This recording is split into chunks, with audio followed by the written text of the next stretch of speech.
Ya, selanjutnya adalah pembahasan teks persuasi. Dalam PAT nanti teks persuasi ada 10 soal juga, sama seperti teks ulasan. Yang pertama nanti ada sebuah paragraf. Nah, kalian disuruh menentukan apakah paragraf tersebut termasuk ke dalam teks narasi, deskripsi, persuasi, atau laporan. Tadi laporan sudah dijelaskan untuk melaporkan suatu kejadian atau suatu hal apapun, misalnya percobaan atau berita, itu masuk ke dalam teks laporan. Nah, selanjutnya ada teks persuasi. Teks persuasi tadi sudah sedikit dijelaskan di awal. Nah, teks persuasi ini adalah teks yang bertujuan untuk menyampaikan pendapat mengenai suatu masalah disertai dengan data dan argumen, data dan alasan ya, untuk memperkuat pendapatnya dan dengan tujuan untuk menggiring atau mengarahkan pemikiran pembaca agar mengikuti apa yang diperintahkan atau yang ditulis, yang disuruh oleh si pembuat teks teks persuasi.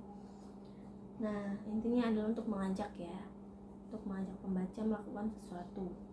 Nah, kalau teks narasi ini dari kelas 7 sudah dipelajari. Teks narasi berisi cerita, teks yang menceritakan suatu kejadian, baik itu bisa pengalaman nyata atau pengalaman khayalan atau fiktif ya, itu termasuk teks narasi. Nah, kalau teks deskripsi juga nih udah pernah dipelajari di kelas 7. Teks deskripsi adalah teks yang menggambarkan objek secara detail, secara jelas, objek apapun, misalnya objek rumahku misalnya gitu ya, harus spesifik kalau teks deskripsi. Misalnya kucingku, nah itu teks deskripsi. Kalau nanti tidak spesifik, misalnya kucing saja, itu nanti teks laporan LHO, laporan hasil observasi. Nah, nanti kalian nomor 1 di teks persuasi ini akan menentukan jenis teks apa sih itu yang ada di dalam soal. Nah, yang kedua tadi ada jenis, selain pengertian teks persuasi ada jenis teks persuasi, ada 4 ya. Ada teks persuasi politik, teks persuasi pendidikan, teks persuasi propaganda, dan teks persuasi advertensi. Nah, masing-masing jenis teks persuasi memiliki tujuan yang berbeda. Yang pertama nih, kalau teks persuasi politik ya pasti tujuannya untuk mengajak kalian pembaca untuk berpartisipasi dalam kegiatan politik, misalnya pemilihan ketua OSIS, pemilihan ketua kelas dalam lingkungan sekolah ya. Misalnya nanti kalian kalau sudah berumur 17 tahun bisa memilih presiden, ikut dalam pemilu begitu. Nah, selanjutnya ada jenis teks persuasi pendidikan. Nah, kalau pendidikan ini berarti untuk mengajak kalian berpartisipasi dalam dunia pendidikan, bisa mengajak kalian untuk meningkatkan prestasi, mengajak kalian untuk lebih berkonsentrasi, misalnya pokoknya berkaitan dengan hal pendidikan. Selanjutnya ada teks persuasi propaganda. Propaganda ini cakupannya luas ya. Propaganda ini apapun, menyuruh apapun, misalnya tentang kesehatan, bisa tentang kebersihan, bisa tentang penghijauan, pokoknya cakupannya lebih luas daripada jenis teks persuasi yang lain. Yang terakhir ada teks advertensi. Advertensi ini berkaitan dengan iklan lah ya, ibaratnya iklan untuk mengajak kalian atau mempengaruhi pikiran kalian untuk membeli suatu barang atau menggunakan jasa dari pihak tertentu. Nah, jadi kalau di antara 4 ini yang paling luas adalah teks persuasi propaganda. Pokoknya propaganda itu selain dari pendidikan, politik, dan advertensi. Nah, nanti kalian lihat itu teksnya bertujuannya untuk apa? Apakah untuk mengajak kalian berpartisipasi dalam politik, dalam pendidikan, atau dalam iklan, misalnya membeli atau menggunakan barang tertentu, atau dalam propaganda yang cakupannya lebih luas. Nanti kalian pilih teks itu bertujuan untuk apa.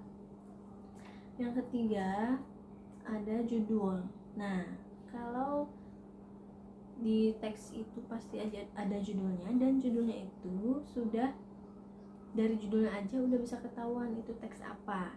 Nah, kalau teks persuasi ini judulnya biasanya ada kata ajakan dalam teks tersebut.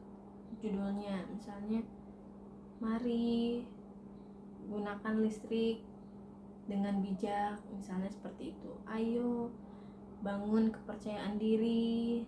Nah, ada kata-kata ajakan seperti itu di dalam judul teks persuasi. Jadi kalian misalnya disuruh menentukan judul teks persuasi udah bisa ya. Nah, nomor 4, di sini ada beberapa jenis teks persuasi.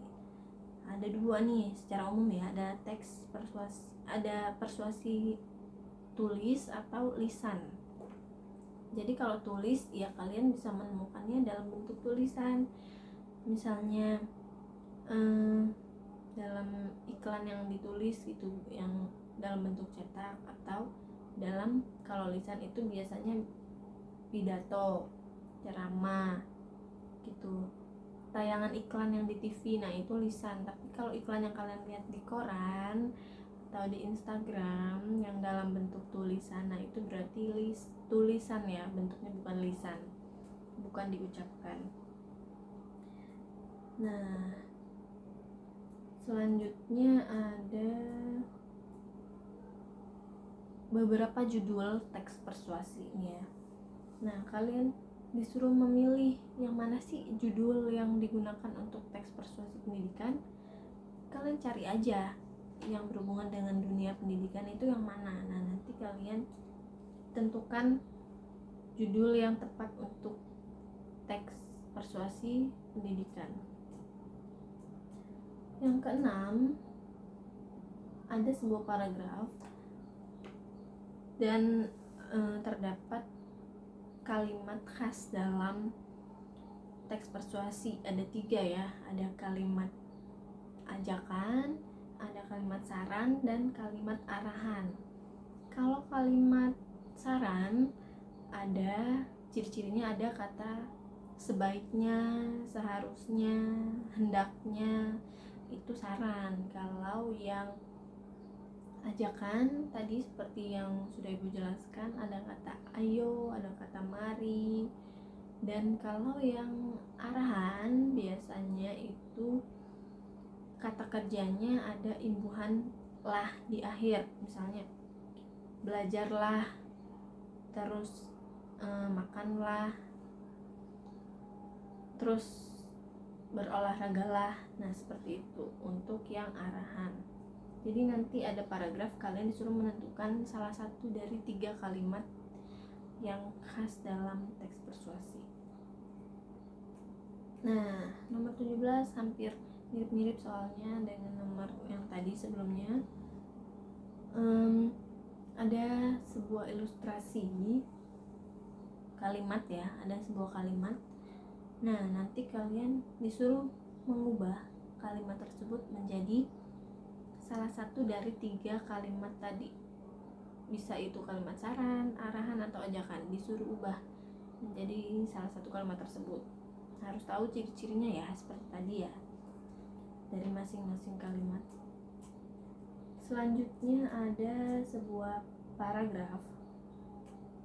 Nah, kalian menentukan ini tuh teks persuasinya tentang apa sih? Politik, propaganda, pendidikan, atau advertensi. Kalian lihat ciri-cirinya itu membahas apa. Kalau udah ketahuan membahas apa, misalnya membahas pendidikan, ya pasti itu jenisnya teks persuasi pendidikan. Nah, selanjutnya adalah struktur teks persuasi. Ada 3 struktur teks persuasi. Yang pertama ada bagian awal, lalu ada bagian tubuh, dan bagian penutup. Bagian awal itu apa sih? Secara umum digambarkan dalam bagian awal itu adalah garis besarnya apa, dia mau membahas persuasinya apa, tapi masih secara umum. Nah, selanjutnya di bagian tubuh menjelaskan secara lengkap beserta argumen dan data mengenai apa yang si penulis inginkan kepada pembaca. Nah, yang bagian penutup itu adalah simpulannya, atau biasanya juga ajakan-ajakannya itu beradanya di akhir ya, di kalimat, di bagian struktur yang penutup. Setelah dijelaskan alasannya apa, datanya apa, nah baru nanti dijelaskan ajakan-ajakannya, seruan-seruannya apa saja di bagian penutup. Nah, yang terakhir dalam teks persuasi ada sebuah kalimat yang berisi ajakan. Nah, menurut kalian tuh simpulkan itu ajakannya tentang apa? Ini mudah sekali ya, tapi harus teliti karena namanya juga pilihan ganda, pasti ada pengecoh-pengecohnya di setiap pilihan jawaban. Oke, segitu aja untuk teks persuasi, ada 10 soal. Nanti kita pembahasan selanjutnya membahas teks drama.